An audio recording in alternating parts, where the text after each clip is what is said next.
Hey guys, Dave from Nerdarchy. 4 nerds, by nerds, hanging out with these nerds. Nerdarchist Ryan. I'm Ted. Today we have a viewer suggestion from Union Manyagi.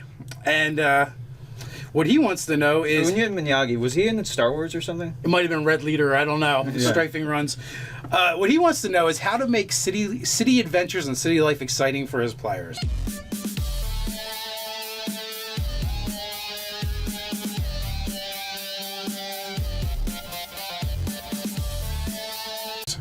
If you want something exciting, you can sign up for Nerdarchy, the newsletter down below. It's a great way to get gaming tips or learn how to game with us. So with that, we have, the viewer suggestion, and it actually was, Nerdarchy, can you help me run cities fun and interesting? I don't know what to do in cities. My players get bored in cities. You know what won't He's just bore? like saying city. Yeah, like, okay. You want to know what won't bore you in a city? I live in a city in Philadelphia, West Philadelphia. Born and raised? Born and raised, not really. But so Tuesday of this past week, I was there was an attempted mugging at gunpoint while I was in Philly. Like me. So the guy had a gun. I didn't have any cash on me. It was 2 guys that came up. But a mugging is definitely a city encounter that you could put in your game. I go with attempted because I didn't have any money on me, and thankfully I didn't get shot or anything. But this story would have got a lot more exciting. Yeah, exactly. Somebody gets capped with a crossbow, and then it becomes a whole sort of adventure train from there. So yeah, so like you could totally do that. Your characters are walking to their wagon, and the next thing you know, someone's sticking a crossbow, in their back. face. Have your crossbow into their lower back or whatever, or up here, so you're kind of near like the heart.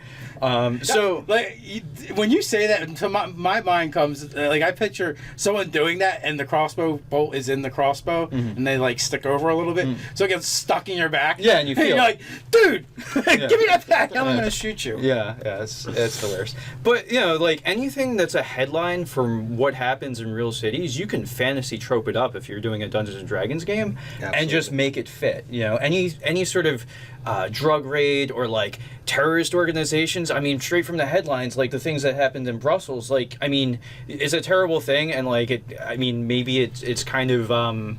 It kind of diminishes doing it in a game, but I mean, it's your gaming table and it's whatever you feel comfortable in putting it. So if you had like a terrorist cell in your game for whatever reason, that's another thing you can do. It goes back to the whole idea of where can you draw inspiration from, and as you say, the real world is just as an easy place. So grabbing a local newspaper or go to the blogs online, look at local news online and grab any of those. Every city is going to have a bad section like. The ghetto is not a new concept. Yeah.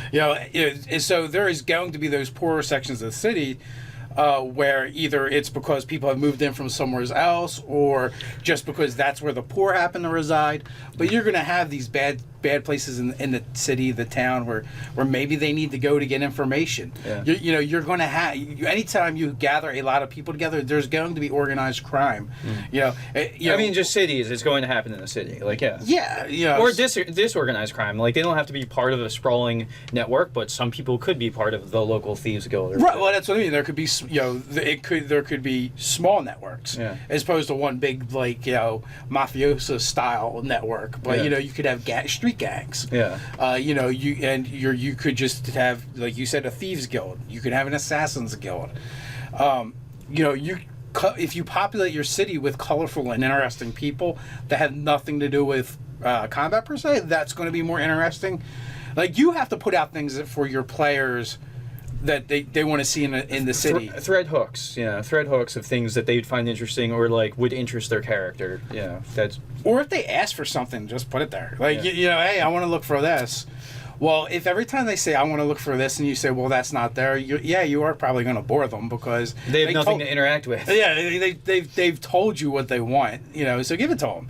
And kind of just like add on to it. You might have to ad-lib a little bit. Yeah, I mean, and then they're doing the work of building your cities for you at that point. Yeah, absolutely. I mean, so you might decide like, okay, this is the character of this city, and something might not fit that specific city, but by and large, 70-80% of the time, you should give it to them and figure out how to make that work. I agree, and it's a great way to either use the the random list of names of the random NPCs you've created, or just the random name generator on your DM screen. Mm-hmm. 'Cause if, Yeah, if, for sure. if you're not good at coming up with things, right on the spot, if you've prepared stuff where you're willing to use those random generators.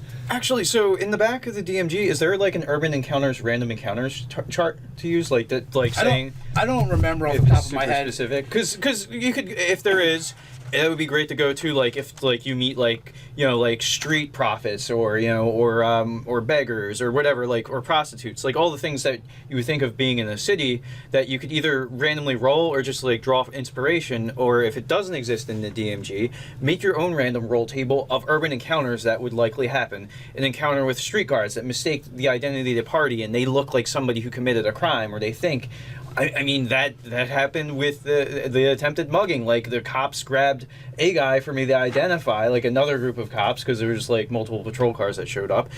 I gave a loose description of the guys, but they were wearing ski masks, so there wasn't tons to go off of. And they grabbed a guy who, like, I described him as wearing dark clothing, and they grabbed a guy that was wearing like a light gray hoodie, and like it totally fucked up that guy's night. Like, so that sucks. It's like you could be the person, the party member. You could be the guy who's getting their night messed up. Right, that could have got pulled aside for that, because it's like, oh, he vaguely looks like the description. Because adventurers are kind of like, they look like dangerous people, so obviously the guards are going to grab adventurers before they're going to grab like any of the normal populace.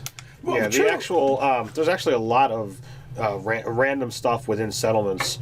You got race relations, ruler stats, notable traits, known for its current calamity, building type, residence, religious building, random tavern name generator, warehouse. But the thing you were looking for, there's totally a random urban encounters right here. Page what? Page 114. Okay, 114, right? You could either just you could randomly roll, or you can decide I want these kinds of things to happen because they're interesting. Like player characters lead interesting lives. Like that should be that once a week or like once every other week, like something crazy happens. Now, to them. I've actually been in games where it started right from the get-go at the gates. Oh, you have swords? You have to peace bond those swords. Yeah. If you don't know what that means, it's like tying like a string around them to make it special difficult. knot. Yeah, it makes it difficult to draw your weapon. Also, I've been in games where the DM's like, oh, you're adventurers. There's a tax or a tariff for coming into the city. For this type of person, that they have to pay. So like right off the bat, like that would add to the character of the city and let you know right away that your kind aren't welcome here. Well, and also too, so you look at Critical Role, Matthew Mercer's Critical Role. Like they did a thing, Trial of the Take, where there Never was like heard of it. Yeah, right. So there's an organization that's basically like monster hunters, like a guild for it. And if you hunt monsters within the precinct of the Their city, territory. their territory, it's against the law for anyone but the guild who has a contract to do this. To do it, so they were breaking the law by killing a monster that was threatening the city.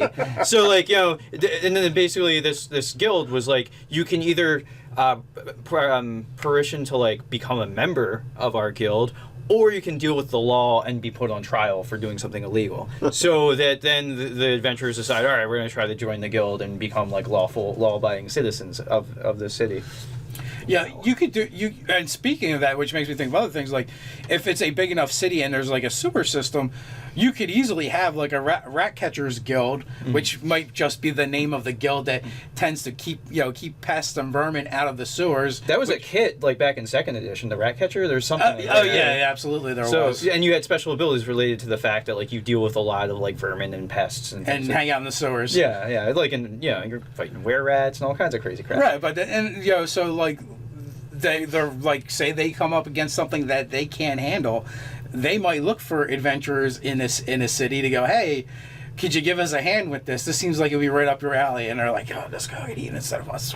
Yeah. Also too, like in the city, there could be eccentric nobles with like, like they like to collect esoteric things. So like they have a collection of, like maybe they have something that's like a cursed who's a what's it that causes something to happen in the city, or like maybe there's an archaeological society that collects like relics that's in the city and crazy stuff happens, or even as cities are built, sometimes the structures sink, so you can have sunken cities underneath your city. So you could have a great chance for like ruins under the city too, or ruins that the adventurers can explore in the comfort of the city and just go back up and sleep in the tavern.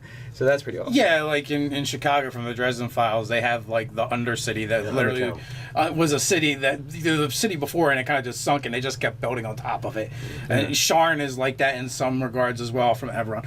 But like literally, we could go on probably on this topic alone for hours and hours. You're gonna get more ideas in the descriptions below. I'm positive of it.